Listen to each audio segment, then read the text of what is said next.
Welcome to Victory Online, and in this episode of our podcast, Bob Bruce is interviewing Joe Austin, the fostering ambassador for Portsmouth, about how to get involved in becoming a foster carer. I'm pleased to say I've got Joe Austin with me. She's a foster carer and a carer mentor. She's recently been appointed fostering ambassador to Portsmouth. Joe, welcome. Thank you very much for having me again, Bob. Is that a big role? It's an exciting role. It's a very big role and a very exciting role. It's so what I'll be doing is I'm already an approved foster carer. We have been for 12 years, but I shall now be representing Portsmouth and the whole of the South East in a big drive, a big recruitment drive, because there is a bit of a crisis in foster care, and we need really good foster carers to care for the vulnerable children in Portsmouth, but also across the whole of the UK. So I'll be helping devise and deliver a programme under the guidance of the new South East Fostering Recruitment Hub to get the word out to people, basically, that we need more foster carers, and actually what the real role of the modern therapeutic foster carer is, because there's a lot of misconceptions about what the role is. And there's a lot of misconceptions about who can foster and the realities of actually being a foster carer. Okay, let's dig into that a little bit, and maybe we can inspire some potential foster carers to come forward, and we'll let them know how they can do that. But so maybe a few questions to get us going. Are there any people inhibited from being able to foster? Obviously, if you've got a criminal background that involves any kind of things against children, so that's the only big one, really. But obviously, all the way along, people will be DBS checked, to make sure, because we're caring for the most vulnerable children in society. But the misconceptions around things like same-sex couples, of course, same-sex couples can foster. Single people, yep, absolutely, they can foster. There's even things like people think they can't foster if they don't own their own home. It doesn't matter if you're in rented accommodation, you can foster. So all sorts of things. Another big one, and this is close to my heart. People with disabilities and chronic health conditions, they can absolutely foster, as long as we know the whole situation. We can offer the right kind of support. Not all people with disabilities or illnesses can, but some can. I'm a good example. I'm a mature carer. I'm single and I have a chronic health condition, and I've been fostering for 12 years. Okay, so it's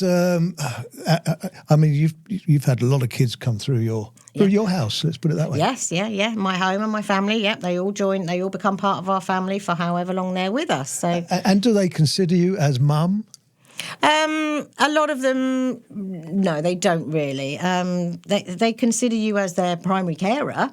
Some of the foster children, if they've been in care for a long, long time, will actually call their carers mum or dad. But most of them, they call us by our first name. They have mums, they have birth mums, they have birth dads. So and they have the right to see them. Yes, yeah. Most of the children I've had have always seen their birth parents, and we're very much part of that package, supporting them in family time with their birth families. Would part of your role be to prepare them to rehabilitate with their parents? Absolutely. That's always the main aim, is to keep families together. That's another misconception you see about social care, is that they rip children away from families unnecessarily. The goal is always to keep children with their birth families. So reunification is always on the table. And yes, absolutely, we're part of that role too. So the whole role of the foster care is huge, really. It's absolutely huge. So then to be a mentor and an ambassador on top is I feel that's quite a privilege, actually, because I get to share what I do with people and to help new people, newly appointed, or people who are just at the point of inquiry, to explain exactly all of these things, absolutely everything that's involved in the practicalities of being a foster mum. Yeah. I've met you a couple of times because you're a local author as well, and you come in on the Portsmouth Authors Collective book clubs. And also, you're a Volkswagen lover. So that works. So, but I don't know you personally. And I'm intrigued to know, really, so a child is offered to you. Is that how it works? I'm sorry to put it in those words. You can't pick and choose. Yeah. So you can pick and choose a kind of an age range that you might like to foster. You can pick. That makes sense. You can pick and choose. types of fostering that you might like to do. So, for example, there's short-term fostering, there's long-term fostering. Can we just stop you there? So what is short-term, what is long-term in terms of time? So short-term, you're looking sometimes days, weeks, months, long. Really? But it can go up to years, a couple of years. And then isn't there the danger that you get so attached to that child, that human being, that you don't want to let them go? It is hard. It is hard when children move on. But again, that's part of our role, and that's something we have to prepare ourselves for. And you know that from the beginning? Yeah, we do absolutely know that but it's still hard. We know that from the beginning, but it's still, it's a bit gut-wrenching when they move on. But hopefully it's because they're moving on to something better, either to something that is longer term, so long-term foster care, or to adoption, or back to be with members of their birth family. So there's lots of positives even in that, and we're part of that. But then our training helps us to deal with that. It's almost a grief. So our training helps to do with that. But yeah, types of fostering. There's. I specialise in children with complex additional needs.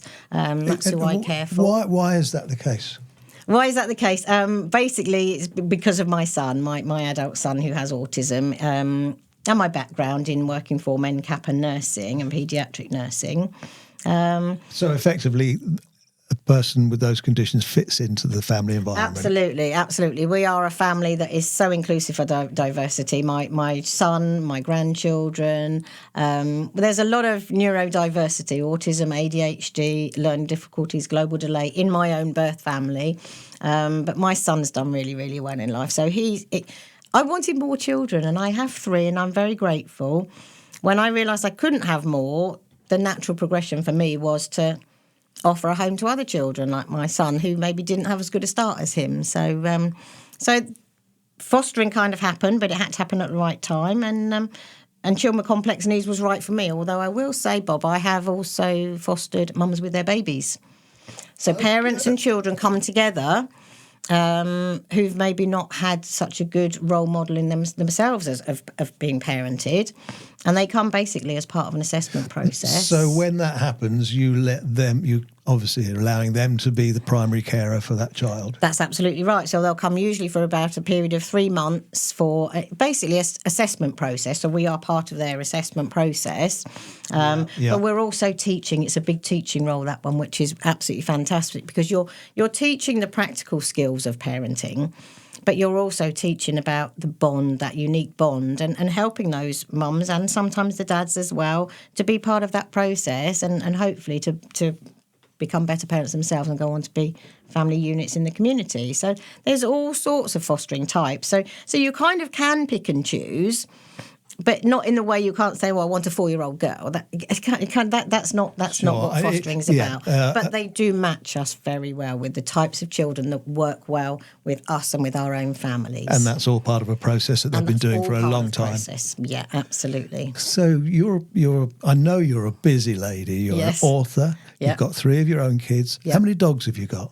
Oh, I've got 2 dogs at the moment, little Shetland sheepdogs, and they're very much a part of the family too. And you have another little business with your camper van where people do. hire it for weddings and things. They do. They can hire it for weddings, for vintage cream tea experiences, and for photo shoots, and it's great fun. So you're a busy lady, to say the least, but you still find all this time to look after these kids.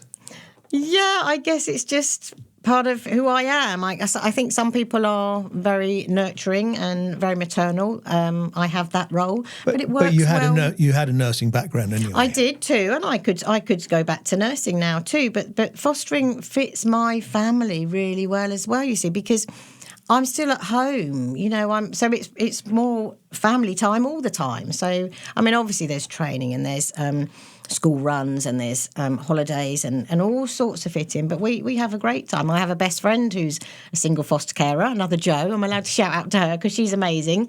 She's my best friend, my biggest support. And we go on holiday together with our foster children. It's great. There's all sorts. There's so much we can do as well to encourage more carers, because there's masses of support. And obviously the goal is to prepare those kids for the world that they're in. Yes, same as we would our own children. Yeah. And so there must be, presumably there are finances involved. We don't need to go into that at the moment, other than, does it affect your personal finances to take on foster children? Fostering hasn't affected my personal finances at all. What I will say is that obviously we need to get the correct narrative. We need to change the narrative of what foster carer is to encourage the right people to come into fostering, because I think a lot of people see fostering as a kind of glorified babysitting role, and what we need to correct there is to share with them, actually fostering, being a foster carer, is a professional career option. And that's what we want to get across. And so, yes, of course, there's remuneration because you are a professional, you have training. There are a lot of expectations on foster carers, So, I guess apart from the fact that you're going to feed and clothe these children, your time is involved and you can't go to work and things like that. Absolutely. I mean, I'm a single carer, so there's only me at home, so I don't go out to work, although I do run my business and I manage that business around fostering. But in couples, where couples go to work, there's usually one carer who's the primary carer and stays at home, and one carer who'll maybe go off to work. But you're not out of pocket because the allowance for the child covers what they need. But then you have a professional fee as well, because we're counted. I like that in Portsmouth particularly, and in the new South East Fostering Recruitment Hub, we are classed as professional therapeutic foster parents. It is a professional role, and that's what we must get across to people. And that's all part of the training that goes for the people that come forward to volunteer. And It is volunteered initially, isn't it, for fostering? Well, I'd kind of say it's a vocation. It's a lifestyle, fostering more than So, but to be able to give the children that great lifestyle and prepare them, like you say, for adulthood. We have masses of training, we have masses of support. And my role as a fostering ambassador will be to share with people at first point of application that, you won't be alone on this journey. There is a lot of support. There's peer support. There's mockingbird groups, which are like family hubs to help each other out. There's your social worker support is always on hand. There's training. There's so much. So. And clearly, I can tell from you, the way you handle yourself, that there is personal reward as well. Of course, it's rewarding. I wouldn't be. I'm 12 years in now. I wouldn't be still here if it wasn't rewarding, because we have to admit too that there are challenges. Obviously, we're taking children into our families who are very vulnerable. They've experienced great trauma in their lives, and they're grieving the time away from their birth families. So there are a lot of challenges, but we have ways to help new foster carers overcome those challenges, again, in the things like the training and the support. And it's sharing that. We've got to be honest, because otherwise we'll recruit people and then they come face a few challenges and think maybe it's not for them, and they'll leave very quickly. And we don't want that.